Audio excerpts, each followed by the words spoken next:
And here it is, guys. This is the entire HT Autos lip kit for the 2015 to 2021 WRX and STI. This is going to be going on my 2017 STI, and for the price that we got this entire kit for brand new in the box, it was a whopping $220 when brand new on HT Auto's website. I believe this kit retails for about $600, and I'm not sure if that includes shipping since HT Autos is a company that's based out of the United Kingdom. And along with this lip kit, we're also going to be doing an entire overhaul of the STI. We are going from the chrome accents and the chrome badges to just black out badges because we're trying to match the theme of the engine bay, which is just black. And let's show you guys what we have today. Starting off with the rear spats here. Something that I noticed immediately upon picking up is how durable these feel. These feel really good in your hand. They don't feel cheap or flimsy like your eBay spats, and they've been sitting out all day in the California sun, and it's been 80 degrees here. It doesn't feel flimsy, doesn't feel like it's gonna crack or break, and that's something that I really like about these. Now, the skirts, they feel exactly the same. They feel really sturdy. They have some weight to them, which I like. There's also a layer of 3M tape that goes all along the edge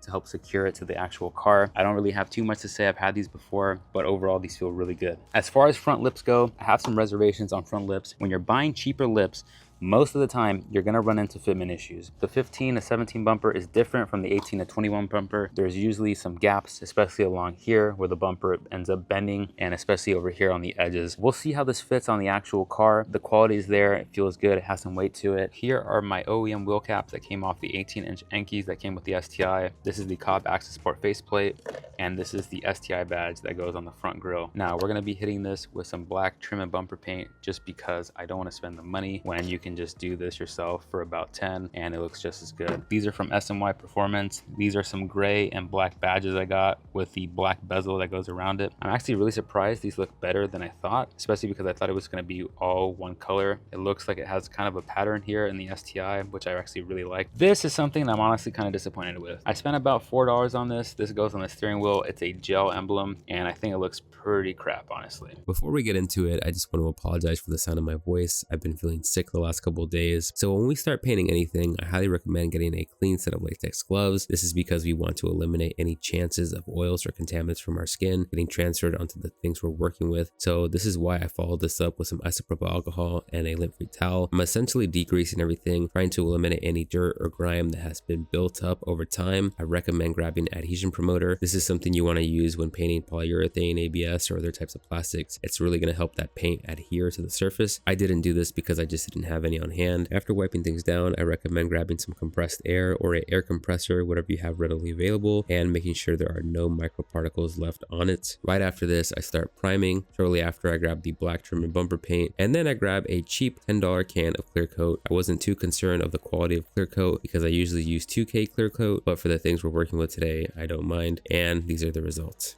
These, to me, look really good. Yeah, there's some particles on them, even though they've been sitting inside my house. But for the most part, they've been curing for the last 48 hours, and I think they look pretty good. Now we can start installing the HT Autos kit. We start off with the front lip, and I've never installed any lip while the bumper was off the car. And I do not recommend using this method unless you have another person to help you out, because as you guys can see in this video, the bumper is constantly moving. The lip is also moving, shifting directions. And this may be because I don't have the proper equipment. I'm supposed to put the bumper on saddle horses, but because I don't have any, I just grabbed 2 lawn chairs that I found in my backyard and I just make do. But regardless, it is not too hard of an install. Just make sure the lip is centered. I would start in the middle and work your way around to the edges. So there are holes on the front lip that line up with the bumper. Make sure those are aligned, then push the plastic fasteners through, then grab a drill and some self tappers and make sure you drill correctly, and you're pretty much done. What do you guys think? I think this thing looks sweet. Now getting into the rear spats, they are the easiest of the install. We start off by jacking the car up from the rear diff, then we just get underneath the rear bumper. Right where the rear spat goes, there's going to be plastic fasteners that are already there you will have to remove, so grab a flathead screwdriver or a trim removal tool and pry those out. And same thing like the front lip, there are holes with the spats that line up with the rear bumper. You just push those plastic fasteners back in and you're done. Now this is where things get really interesting. If you are working by yourself, I recommend stopping because you'll definitely need 2 people for this. It has some weight to it, so one end will always be hanging unless someone else is holding the other end, and you want to make sure this is aligned because once that 3M tape goes on, I'm telling you guys, has, it's going to be very hard to remove. So to install the side skirt, I recommend jacking the car up from the pinch weld here, since we're going to have to drill through the rocker panel to secure the side skirt with the hardware provided. Be super